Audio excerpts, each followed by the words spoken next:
자, 인사합시다. 안녕하세요. 예, 오늘 영상은 이제 우리 부동산학 개론에서 항상 학자가 한 4문제 정도가 출제가 됩니다. 일단은 지대론에서 한 문제 무조건 나옵니다.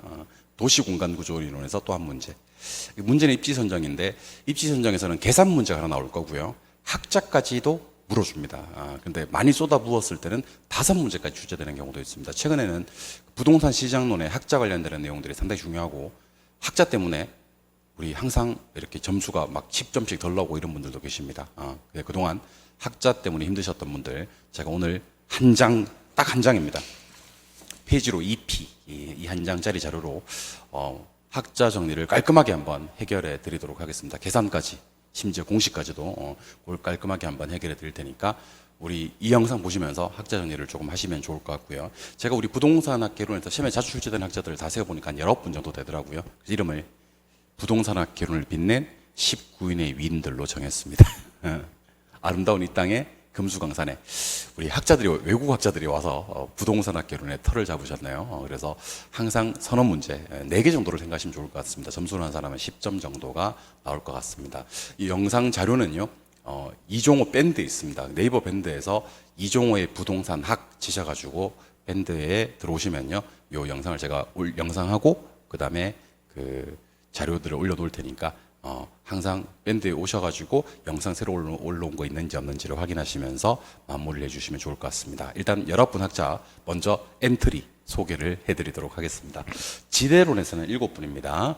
파레토의 경제지대, 파레토의 경제지대, 마샬의 준지대, 리카도의 차액지대, 마르크스의 절대지대, 티넨의 위치지대, 알론소의 입찰지대, 그리고 헤이그는 마찰비용 이론이 있습니다. 학자의 7분, 지대에서 7분. 도시공간구조로는 이론은 3개인데 여기 해리스 울만이 뜨기 때문에 여기 4분이 뜨는 거예요. 왜 3개 이론인데 4분이야 그러면 안 돼. 해리스 울만 때문에 그래. 버제스는 동심원 이론, 호이트는 선형 이론, 해리스 울만의 다핵심 이론. 그래서 어느 단계까지 가셔야 되냐면, 제가 경제지대요 그러면 파레토가 나와야 돼. 차액지대 리카도가 따야 돼. 마찰비용 헤이그가 따야 된다니까. 선형 이론 호이트, 동심원 이론 버제스, 그 다음에 다핵심 이론 해리스 울만, 입찰지대 알론소 이렇게 따야 된다니까. 연습을 좀 하셔야 됩니다. 입지 선정은 7분인데 굳이 구분을 하자면 이렇습니다. 요 15번까지는 서비스업 입지론이고요. 입지론 중에서 서비스업 입지론이고, 그 다음에 16, 17은 공업 입지론입니다. 그래서 서비스업 입지론은 몇 분? 5분입니다. 크리스탈러의 중심지론, 레일리의 소매인력 법칙, 컨버스의 분기점 모형, 허프의 확률 모형, 넬슨의 소매 입지론입니다. 공업 입지론은 베버는 최소 비용 이론, 비용 이론입니다. 레시는 최대 수요 이론, 수요 이론입니다.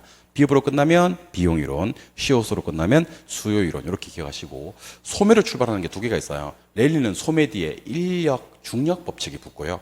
넬슨은 소매 뒤에 입지론이 붙어요. 그리고 히읗으로 시작된 학자가 여기 한 분밖에 안 계시거든요. 히리스도 있고 헤이그도 있지만 입지선정에서는 히읗으로 시작되는 학자가 얘밖에 없거든요. 이거는 히읗으로 시작되는 확률 모형, 이렇게 하시면 됩니다. 그래서 푸가 주장한 이론은 뭡니까? 그러면 확률 모형 하시면 되고, 확률 모형은 누가 주장한 겁니까? 그러면 푸가 주장했다 이러시면 됩니다. 푸의 확률 모형, 확률 모형은 푸, 이렇게 하시면 되고, 분기점, 분기점을 갖다 우리 4글자로 뭐라 부르기도 하냐면 경계지점 그러기도 합니다. 분기점은 경계지점이겠죠.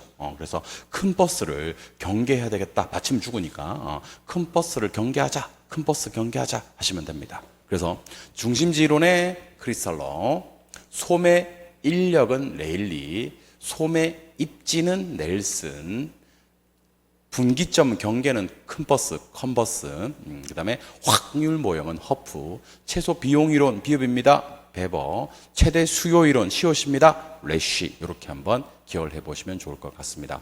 그리고 헨리 조지라는 사람의 토지 단일세론, 이거는 사실은 넓은 의미에서 지대론에 넣어도 되는데 토지 단일세론을 주장하신 분은 정책론에서 주로 나오기 때문에 헨리 조지는 따로 뺐습니다. 쓰는 번호가 18번인데 왜 19인의 위인들이야 하신 분들, 다시 한번 강조하지만 다핵심 이론에 2분이 주장을 합니다. 해리스 울만이 나오기 때문에 번호는 18번이지만 해리스 울만 해서 총 19분입니다. 그래서 우리 학자 부동산학 개론을 빛낸 19인의 위인들이니까 다시 한번 읽어볼까요? 네.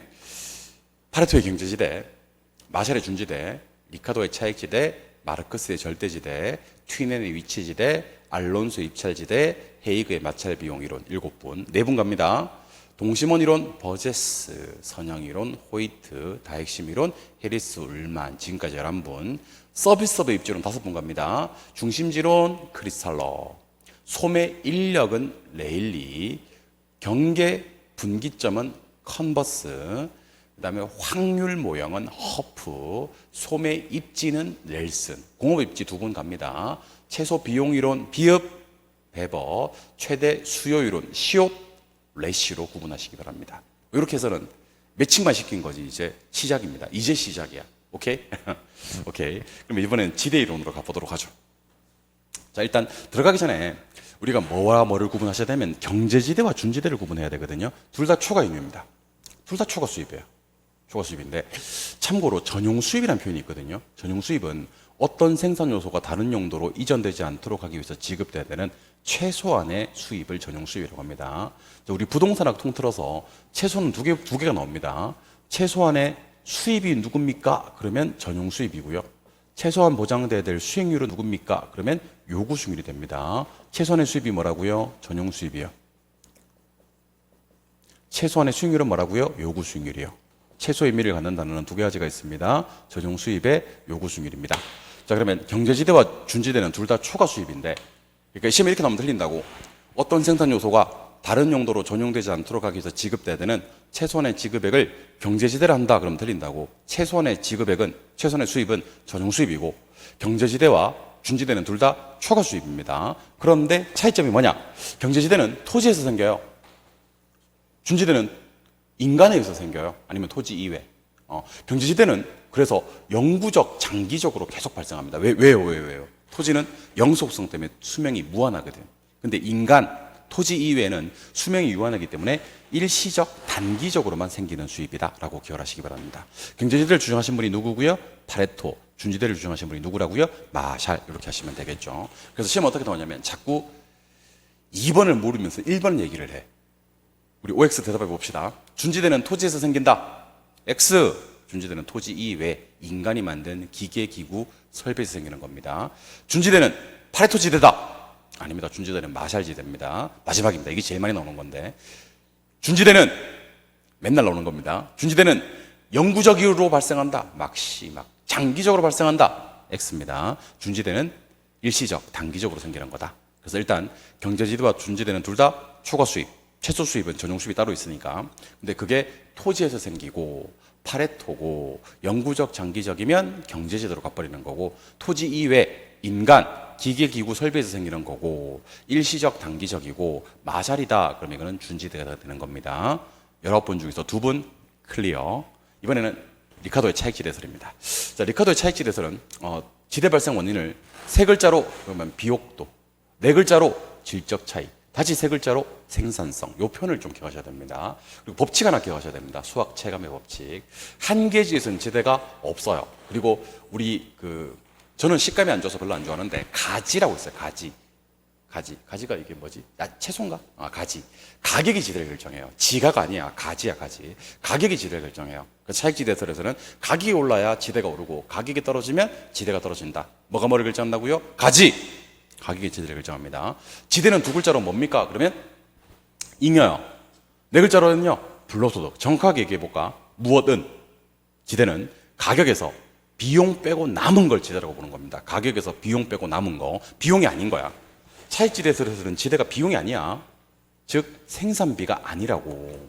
그럼 지대는 가격에서 비용 빼고 남은 뭐다고요? 잉여라고 보는 겁니다. 리카도 차익지대설 총정리 들어갑니다. 리카도 차익지대설은 지대 발생 원인을 비옥도, 질적 차이, 생산성, 한기지 지대, 엄서요, 가지, 가격이 지대 결정. 가격이 올라야 지대가 오르는 거야. 정확하게 얘기해볼까? 가격에서 뭘 빼고 비용 빼고 남은 2글자 잉여, 4글자로 불로소득으로 바라보는 관점이 리카도의 차익지대설입니다. 이거 말고 시험에 안 나옵니다.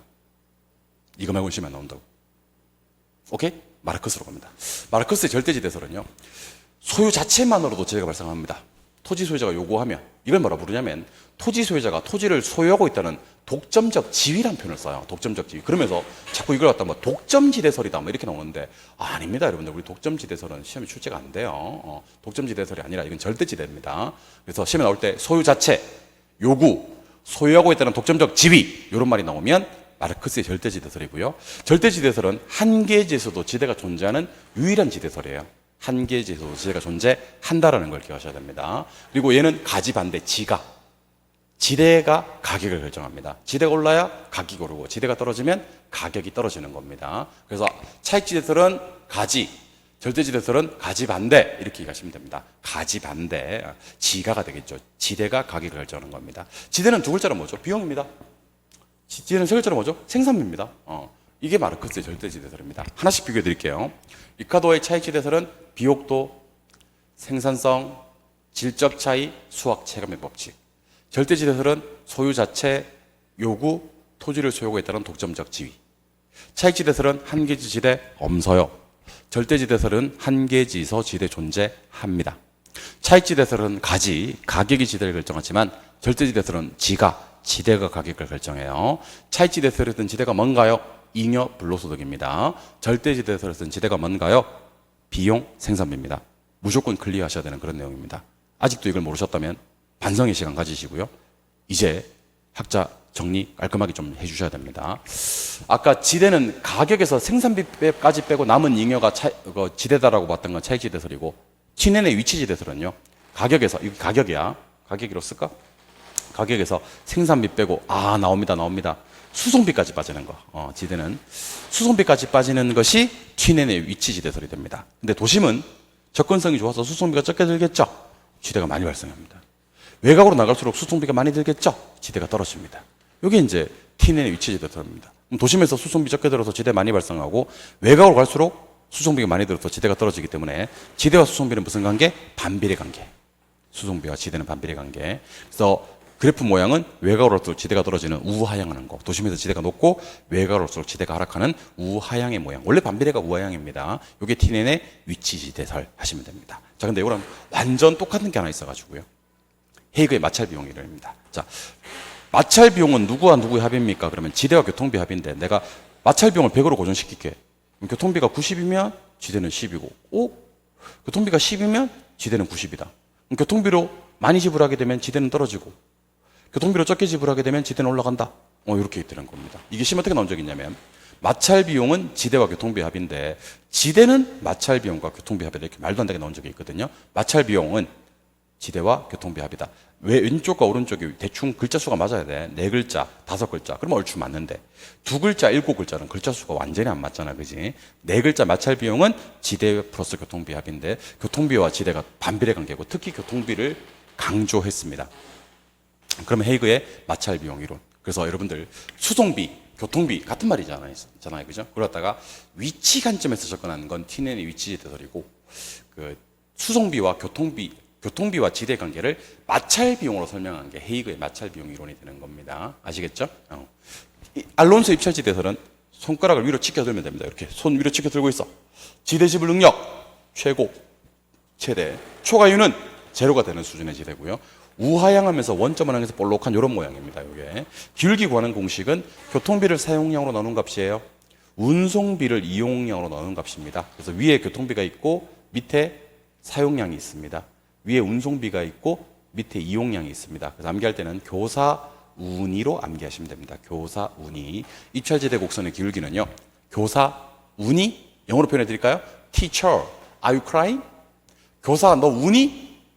교사운이로 기억해 주시면 좋겠습니다. 오케이? 7분 다 끝났거든요. 가자.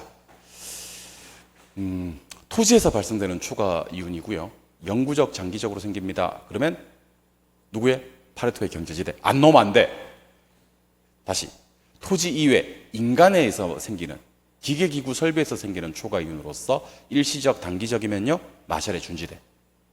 비옥도, 생산성, 질적 차이, 수학 체감, 한계지 지대, 엄서요, 가지, 가격이 지대를 결정합니다.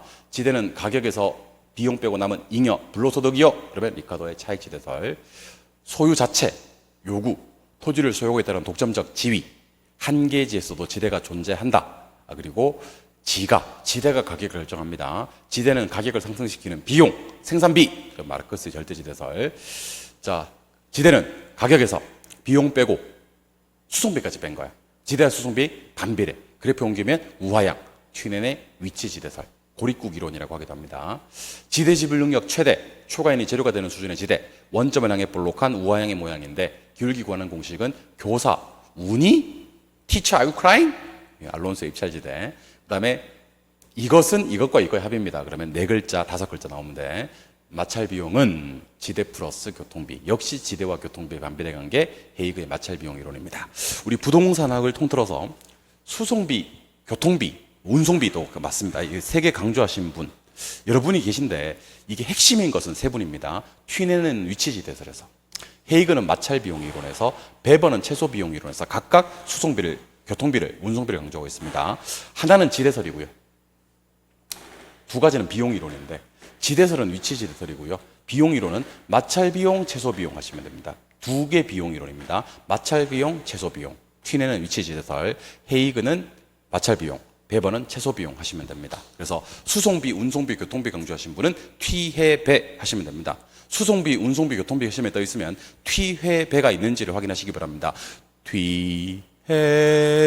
디쇼피두미, 튀해배 아시죠? 아마베 눈탐모겐, 튀해배 아시죠? 그만할게요. 튀해배, 튀넨, 헤이그, 베버는, 튀넨은 위치지대설에서, 헤이그는 마찰 비용 이론에서, 그 다음에 베버는 최소 비용 이론에서 각각 수송비를 강조했다. 지대설 클리어. 도시공간 구조론으로 갑니다. 도시공간 구조론은 3개 있습니다. 먼저 첫 번째 동심원 이론, 두 번째 선형 이론, 세 번째 다핵심 이론인데, 최근에 출제위원들이 조금 이렇게 뭐라고 해야 되나, 컨셉처럼 밀고 있는 게 누구 이론이 먼저 나왔고 누구 이론이 나중에 나왔어. 정책에서도 그런 게 있어요. 어떤 이론이 먼저 시행됐고 어떤 이론이 나중에 시행이 돼서 그런 게 있어서, 버제스의 동심원 이론이 1925년 이론입니다. 연도가 잘 필요는 없습니다만, 선형 이론은 1939년 이론입니다. 다핵심 이론은 1945년 이론입니다. 그래서 20년대 이론 동심원, 가장 오래된 이론이고, 이거 비판하면서 나온 이론이 30년대 선형 이론, 가장 최근 이론이 그나마 다핵심 이론이 되는 겁니다. 자, 그러면 동심원 이론과 선형 이론은 단핵도시 이론이고, 다핵심 이론부터 도심 받고 부도심까지 나올 수 있는 뭐가 다핵도시 이론이 되는 겁니다. 그래서 동심원 이론이나 선형 이론에서는 부도심 나오면 무조건 틀려. 무조건 도심만 나와야 되고, 부도심이란 말은 다핵심 이론에서 처음으로 등장하는 겁니다. 일단 학자 매칭합시다. 버제스는 동심원이요, 호이트는 선형이에요, 해리스 월만은 다핵심이에요. 아시겠죠? 갑시다. 버제스의 동심원 이론은 도시 생태학적 관점, 침입, 경쟁, 천이 이런 말이 나옵니다. 왜 그러냐면 이렇게 중심 업무지구 옆에 뭐가 있고요, 전이지대가 있고, 저소득, 고소득, 통근자지대가 있단 말이에요. 요 3개가 주거 지역이거든. 저소득, 고소득 붙여놓으면요, 여가현상이 생겨요. 뭐 고가 쓰던 걸 저가 써서 상향여가가 되기도 하고, 하향여가가 되기도 하고, 저가 쓰던 걸 고가 써서 상향여가가 되기도 하고 막 그래요. 고가 저를 잡아먹고 저가 고를 잡아먹는 현상을 침입, 경쟁, 천이란 표현을 써요. 아시겠어요? 네. 근데 그게 어디서 발생합니까, 여러분들? 그 세렝게티, 탄자니아에서 생기는 것이 아니라 도시에서 그런 일이 생깁니다. 그래서 이걸 자연 생태하지 않고 도시 생태라는 말을 씁니다. 그 문제 풀다가 도시 생태학적 관점, 침입, 경쟁, 천이 이런 말이 뜨면 무조건 버제스의 동심원 이론이 되고요. 순서는 중전, 저 고통스러워요. 중전, 저 고통스러워요. 그렇게 기억하시면 됩니다. 물론 시험에 나올 때는 점이지대로 나올 겁니다. 근데 암기 코드 전이지대라고도 하기 때문에 중전, 저고통을 암기하시고, 저소득층이 도심에 제일 가까운 주거지다. 요 3개 중에. 그래서 도심으로 접근성이 양호한 곳에 누가 살아요? 그러면 저소득층이 산다. 기억을 하시고요. 중전 고저통이야, 중전 저고통이야? 중전 저고통. 중전 저고통스러워요. 기억을 해주시기 바랍니다. 방금 제고통을 느끼셨나요? 중전 저 고통스러워요. 고저통스러워요 아니야. 저 고통스러워요. 접근성이 양호한 곳에 저가 삽니다. 그리고 이게 중요합니다. 최근에 이게 시험에 나옵니다. 동심원 이론에만 나오는 2개가 있습니다. 요거 보세요. 전이지대, 점이지대 요거 하고요. 통근자지대는요, 선형 이론 가면 없어. 그리고 다핵심 이론 가도 없다니까. 나머지는 다 있어, 나머지는. 그러니까 점이지대하고 통근자지대가 시험에 뜨면 요거는 동심원 이론 트레이드마크, 동심원 이론에서만 있는 고유의 지대 구성이다라는 것을 기억을 하시기 바랍니다. 아시겠죠? 요 지대 구성이 요 두 가지는 동심원 이론에만 있다. 기억을 하시고, 요 이론이 누구 이론 응용한 거냐면 아까 튀넨의 위치 지대설 고립국 이론을 도시 공간 구조 이론에 응용한 겁니다. 그래서 누가 누구 이론을 응용했다? 버제스가 튀넨 이론을 응용한 겁니다. 사실은 튀넨이 동심원 원조입니다. 튀넨의 위치 지대설, 우리 아까 고립국에서 6개 동심원이었거든요. 이걸 각색한 게 버제스의 동심원 이론입니다. 동심원 원조는 누구? 튀넨. 그걸 갖다가 응용한 게 누구? 버제스. 이렇게 보셔야 되는 겁니다. 근데 버제스 이론이 두 가지 문제점이 있습니다. 세 가지 문제점인데 두 가지만 할게요. 교통을 고려하지 못했어요. 교통. 그리고 시카고라는 도시만 연구했기 때문에 너무 일반성이 결여되었습니다. 그래서 그로부터 14년 뒤에 호이트가 미국의 142개 도시를 연구하면서 일반성을 좀 확보하기 시작하고요. 드디어 이 말이 등장합니다. 교통, 축, 교통, 망, 교통, 노선. 이거 처음 고려한 사람이 호이트예요. 그래서 교통이란 말은 어디서 등장하기 시작한다? 선형 이론에서 처음으로 등장하기 시작합니다. 아까 점이지대라는 표현과 통근자지대가 동심원 이론에 있었듯이 교통이 뜨면 무조건 선형 이론입니다. 근데 이번에는 교통축에 가깝게 누가 입지하냐면 고급주택이 입지합니다. 교통이 편리한 곳에. 그래서 아까랑 차이점. 동심원 이론은 도심으로 접근성이 양호한 곳에 누가 살았는데? 저가 살았는데. 호이트의 선형 이론은 교통망에 가깝게 누가 산다? 고가 산다? 이게 가장 큰 차이점이고, 모양은 이번에는 동심원 모양이 아니라 부채꼴 모양이다 또는 웨지, 쐐기 형태다라고 얘기를 합니다. 부채꼴 알죠? 그죠?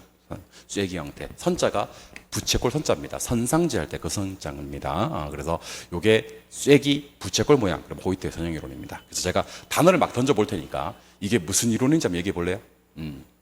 자, 연상을 한번 해봅시다. 일단, 그 도시 생태학, 튀넨을 응용한 거지. 그 다음에 침입 경쟁 천이, 점이지대, 통근자지대, 접근성 양호한 곳에 그 다음에 중전저 고통스럽습니다. 그렇게 얘기를 하면 버제스의 동심원 이론이고, 교통축, 교통망, 교통노선, 부채꼴, 쐐기, 교통축에 가깝게 고급 주택 지역이 입지. 그러면 이거는 호이트의 선형 이론이 됩니다. 그로부터 6년 뒤에 해리스 울만이 다핵심 이론을 1945년에 발표합니다. 해리스 울만의 다핵심 이론은요, 요 대도시 가니까, 현대에 있는 대도시에 가니까 도시만 있는 게 아니라 뭐도 있더라? 부도심. 이 표현이 처음으로 등장하는 게 해리스 울만의 다핵심 이론입니다. 부도심. 근데 이 핵이 성립하는 원인이 네 가지가 있긴 한데, 동적 유사끼리는 집적하고 모이고 양립하고 집중하지만, 이종, 이해가 상반되는 업종들은 뭐 한다고요? 비양립하고 분산하고 분리되고 흩어집니다. 요거 외에도 특정 시설이나 위치의 필요성, 지대 지불 능력의 차이, 요 네 가지가 핵이 성립하는 원인인데 아마 이런 걸 바꿨을 가능성이 좀 있습니다. 동적 유사끼리는 비양립하고 분산하고 분리되고 흩어져요. 그러면 땡. 이종, 이해가 상반되는 업종들은 집적하고 모이고 양립하고 집중해요. 그러면 땡이 됩니다. 동종이 모인다라는 표현, 이종끼리 흩어진다라는 표현이 있어야 될 것 같습니다. 그래서 문제 풀다가 부도심을 처음으로 만났다든지, 여러 개의 전문화된 중심이라든지, 아니면 동종 모여, 이종 흩어져 버려, 그 다음에 특정 시설이나 위치가 필요, 지대 지불 능력의 차이, 이런 말이 뜨면 해리스 울만의 다핵심 이론이다. 이렇게 이해하시면 좋겠습니다. 이해하셨죠? 도시공간 구조 이론 절단 내릴게요. 가자.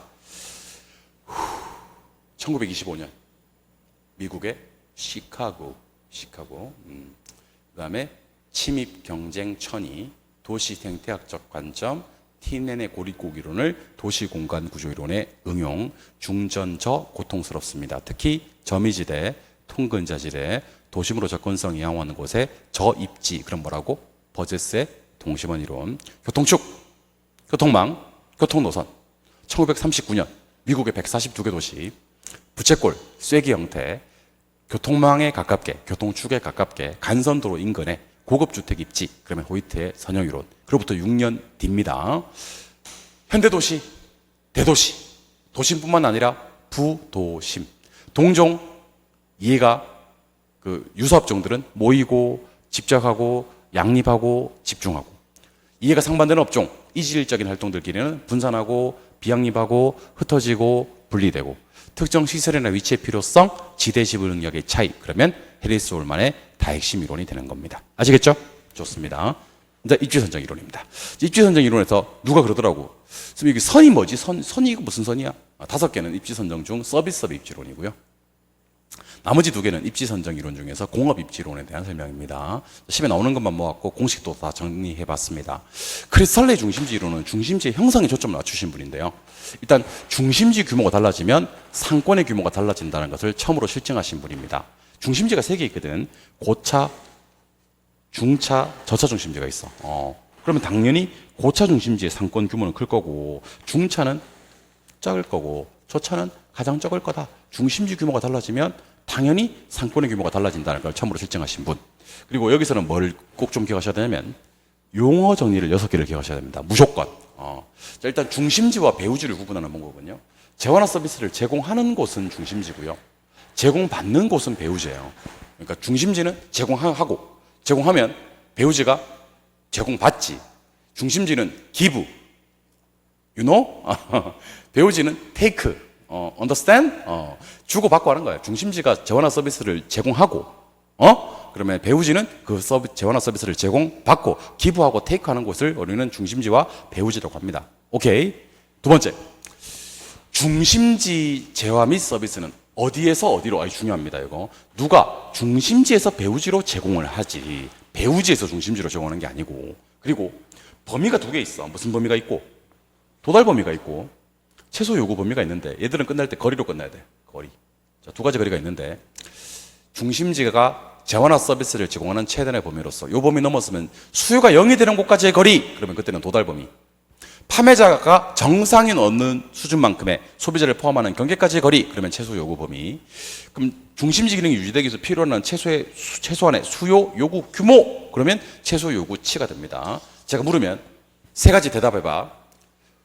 거리로 끝나면 범위야. 거리로 끝나야 범위야. 수요자가 0이 되는 곳까지의 거리는 도달 범위. 판매자가 정상인 얻는 수준까지의 거리는 최소 요구 범위.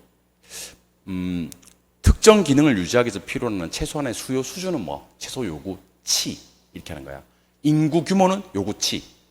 거리는 범위인데 수요자가 0이 되는 곳까지의 거리는 도달 범위. 재화의 도달 범위 그러기도 합니다. 그 다음에 판매자가 정상이 얻는 수준까지의 거리는 최소 요구 범위라고 합니다. 문제 풀다가 도달 범위가 나오거나 최소 요구치가 나오거나 최소 요구 범위가 뜨면 예외 없이 크리스탈레이 중심지 이론으로 가고 특히 중심지 성립은 2가지 비교하거든요. 방금 얘기했던 도달 범위하고 최소 요구치 비교하는데 얘가 커야 됩니다. 도달 범위가. 그래서 중심지가 성립되기 위해서는 도달 범위와 최소 요구치 중 누가 커야 됩니까? 그러면 도달 범위가 커야 되고 요구는 작아야 되는데 여러분 요구는요 무조건 원래 작은 쪽에 위치합니다. 요구가 커서 답이 되는 경우는 없어. 그래서 기대 수익률과 요구 수익률 중 누가 클 때 투자합니까? 기대가 커야 돼. 내부 수익률과 요구 수익률 중 누가 커야 됩니까? 내부가 커야 돼. 그다음에 재화의 도달 범위와 최소 요구치 중에서 누가 커야 됩니까? 그러면 도달 범위가 커야 돼. 저당이 활성화되기 위해서는 저당 수익률이 커야 됩니까? 요구 수익률이 커야 됩니까? 그러면 저당 수익률이 커야 돼. 뭔지 몰라도 좋은데 요구는 무조건 작은 쪽. 최소 요구치가 커서 역사가 이루어지는 경우는 없다. 그래서 문제 풀다가 잘 들어요. 중심지 크기가 달라지면 상권의 규모도 달라집니다. 도달 범위, 최소 요구치, 최소 요구 범위 이런 말이 뜨면 누구의 무슨 이론? 크리스탈레이 중심지 이론. 용어 정리까지 깔끔하게 부탁드립니다. 2번째. 랠리의 소매인력 법칙입니다. 소매인력. 랠리의 소매인력 법칙은 뭐를 따온 거냐면 뉴턴의 만류인력 법칙을 그대로 상권 이론에 따온 겁니다. 얘는 소매인력입니다. 뉴턴의 만류인력 법칙은 두 물체 사이의 인력의 크기는 질량의 크기에 비례하고 거리의 제곱에 반비례한다는 건데 질량의 크기에 비례한다는 것을 도시 크기에 비례한다. 인구에 비례한다. 거리의 제곱에는 반비례합니다. 얘는 무조건 거리의 제곱입니다. 그리고 A, B가 마주하고 있을 때 항상 큰 도시가 있고 작은 도시가 있으면 작은 도시 쪽에 가깝게 경계가 형성이 된다는 것을 랠리의 소매인력 법칙에서 내용을 얘기를 하고 있습니다. 이거는 중심지의 상호작용인데 A, B 2개 도시가 있을 때 A 도시로 구매하러 갈 확률은 A 거리 제곱분의 A 면적 플러스 B 거리 제곱분의 B 면적분의 A 거리 제곱분의 A 면적 하시면 되고 B로 갈 확률을 구하라 그러면 B로 올리면 돼. A 거리 제곱분의 A 면적 플러스 B 거리 제곱분의 B 면적분의 B 거리 제곱분의 B 면적이라고 하시면 되고 이번 시험에서는 요게 나올 가능성이 훨씬 높습니다. 여러분들 랠리의 소매인력 법칙 작년에 허프의 확률 모형이 나왔기 때문에 올해는 랠리의 소매인력 법칙 계산 문제를 충분히 연습해 주셔야 될 것 같습니다. 계산 문제 추천합니다. 컨버스는 분기점 모형 주장을 했는데 분기점을 뭐라고 한다? 경계 지점이라고 하기도 한다. 근데 이 사람 이론이 사실은 좀 애매한 게 랠리의 소매 중력 모형을 수정했다라는 표현이 나와야 됩니다. 그래서 랠리로는 작은 도시 쪽에 가깝게 경계가 형성이 된다 이렇게 주장했지 않습니까? 그죠? 근데 그 거리를 구체적으로 구하신 분이 컨버스의 분기점 모형이 되는 겁니다. 큰 버스는 경계해야 되니까 받치면 하고 죽으니까 공식이 있습니다. 1 플러스 루트 A 면적분의 B 면적분의 AB 전체 거리. 이것도 계산 문제 알아두시면 좋을 것 같습니다. 이거는 별표까지는 아니고 그 작년에 허프가 떴으니까 올해는 랠리 쪽에 무게중심을 두고 컨버스도 상당히 쉬우니까 경계 지점이란 말이 시험에 나옵니다. 그리고 랠리 모형 수정했다는 말이 나옵니다. 공식 하나 기억합시다. 요까지를 기억을 하시고 허프는 작년에 계산 문제로 나왔기 때문에 올해는 이론 문제로 나올 가능성이 좀 있습니다. 무슨 모형 주장했는데? 확률 모형 주장했는데 확률은 누구 때문에 결정이 된다고요? 세 가지 있습니다. 수거면 하시면 됩니다. 확률은 뭐 때문에 결정이 된다? 거면 점포수 점포와의 거리, 점포 면적. 무슨 면이요? 수거면이요. 수거면 때문에 결정이 되고 하나 더 있습니다. 그 유명한 공간 마찰 개수입니다. 거리 마찰 개수 하셔도 되는데 공간 마찰 개수는 무슨 값이냐면 저항값입니다. 조금 멀어도 안 가겠다라고 버티는 저항값입니다. 저항 많이 하는지 안 하는지 봅시다. 교통 조건이 양호하거나 백화점에서 파는 전문품은요 저항 없이 갑니다. 좀 멀어져도. 그래서 마찰 개수값, 저항값이 작다 하십니다. 교통 조건이 불량해지거나 일상용품일 때는 조금만 멀어져도 길만 건너도 안 가려고 뻗탱깁니다. 저항값이 커진다 기억해 주시면 좋을 것 같습니다. 그리고 얘는요 공간 마찰 개수를 얼마로 줬을 때만 2로 줬을 때만 누구랑 공식이 같아지냐면 아까 랠리 공식과 같아집니다. A 거리 제곱분의 A 면적 플러스 B 거리 제곱분의 B 면적분의 A 거리 제곱분의 A 면적. 랠리는 무조건 제곱이고 허프는 공간 마찰 개수에 따릅니다. 이게 2일 때만 여기 제곱이 들어가고요. 혹시 1이면 1승 해야 됩니다.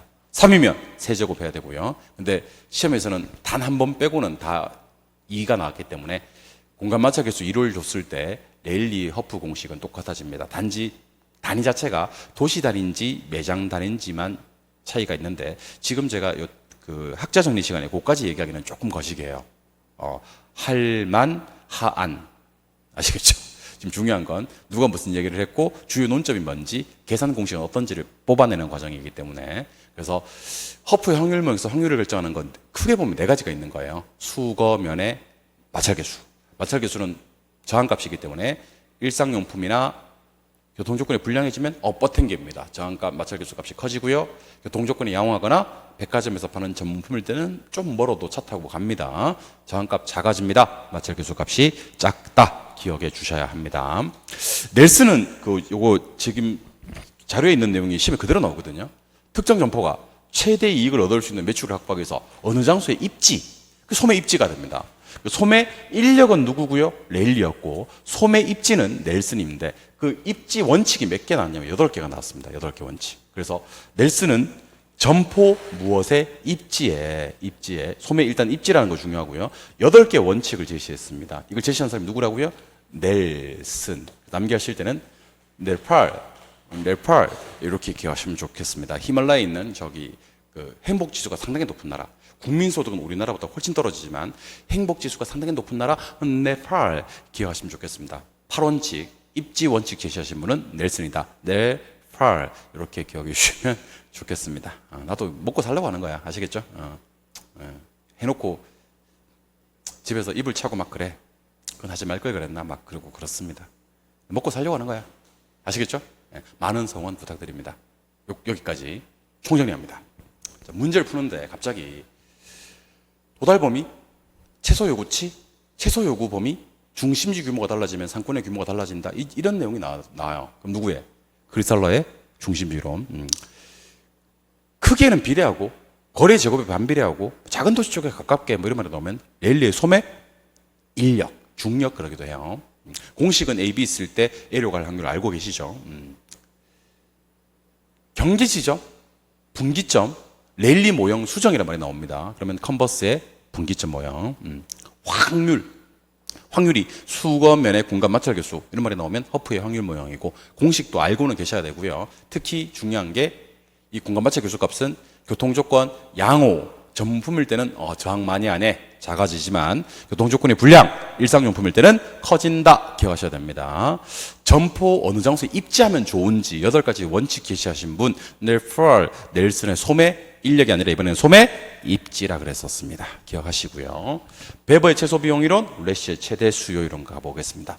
비용 이론은 베버고요. 비읍. 수요 이론은 래쉬입니다. 시오 이렇게 연결하시고, 이거는 공급 측면, 이거는 수요 측면입니다. 세 가지를 고려해야 됩니다. 수송비, 노동비, 집적 이익을 고려해서 비용이 최소화되는 지점이라고 해야 됩니다. 절대로 각 요인이 최소화되는 지점 그러면 틀려요. 왜냐하면 수송비하고 노동비는 최소가 되는 지점이 맞지만 집적 이익은 최대가 돼야 되거든요. 그래서 그 비용이 최소화 그래야 되지 각 요인이 최소가 되면 안 된다는 거. 그리고 특히 강조한 게 뭔데? 수송비인데 문제 풀다가 등 비용 곡선이 나오거든. 수송비가 같은 비용 곡선입니다. 그래서 최소 수송비 지점으로부터 입지를 바꿀 때 추가적인 수송비 부담액이 동일한 지점을 연결하는 곡선이 등 비용 곡선입니다. 등할 때 등이, 비용할 때 등이 수송비 부담액이 동일한 지점을 말하는 거지, 절대로 앞에 얘기했던 노동비라든지 이런 것들을 따지는 것이 아니다. 수송비만 동일하면 돼. 래쉬는 최대 수요 이론이기 때문에 자꾸 극대, 확대 이런 말이 뜹니다. 그러니까 많이 팔아먹을 수 있는 곳에 공장이 가야 된다. 극대, 확대 이런 말이 뜨면 래쉬의 최대 수요 이론, 제목에서 알 수 있듯이 수요 측면입니다. 아니 베버야, 어떻게 기업의 목표가 비용 극소화란 말이냐. 기업의 목표는 이윤 극대화다. 그래서 많이 팔아먹을 수 있는 곳에 공업 입지가 이루어져야 된다라고 주장하신 분이 래쉬입니다. 물론 요 대화들은 전부 다 독일어로 진행이 된 거예요. 아니 베버야, 응? 베버 구텐탁 뭐 이렇게 했겠지. 아웃비더젠 내가 다 그까지밖에 몰라. 구텐 모르게 베버 이히리베 디히 뭐 이렇게 얘기했겠지. 아무튼 독일어로 아니 베버야, 어떻게 기업의 목표가 비용 극소화란 말이냐. 기업의 목표는 이윤 극대화다. 그래서 시장이 확대될 수 있는 곳에, 이윤이 극대화될 수 있는 곳에 공장이 가야 된다라고 주장하시는 것이 래쉬의 최대 수요론이 됩니다. 아시겠죠? 마지막 조세 정책입니다. 이거는 제목을 그대로 기억하시면 돼요. 토지 단일세론. 그러니까 그 헨리 조지는 이런 얘기를 합니다. 지대 수입을 100% 징수하면 고수입만으로 재정 충당을 할 수 있기 때문에 다른 모든 조세는 철폐하고요. 지대 수입 100% 징세 하나만으로 세금을 단일화시키자 하는 것을 토지 단일세론이라고 합니다. 토지 단일세론을 주장하신 분이 누굽니까? 그러면 헨리 조지다 정도만 알고 계시면 좋을 것 같습니다. 좀 빠른 속도로 진행했습니다만은 제 생각에는 한 2번, 3번 반복해서 보시면요, 학자 정리가 저절로 되어 있는 자신의 모습을 발견하게 될 겁니다. 다시 한번 아름다운 이 땅의 금수강산에 누가 터잡으셨는지를 보도록 하겠습니다. 제가 물으면 번호로 얘기해 주시기 바랍니다. 번호로. 토지에서 발생되는 초과이윤이고요.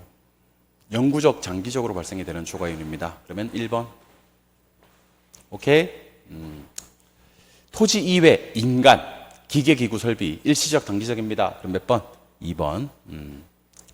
이번에는 비옥도, 생산성, 질적 차이, 한계지 지대, 때 없습니다. 가격이 지대 결정합니다. 잉여 불로소득입니다. 3번.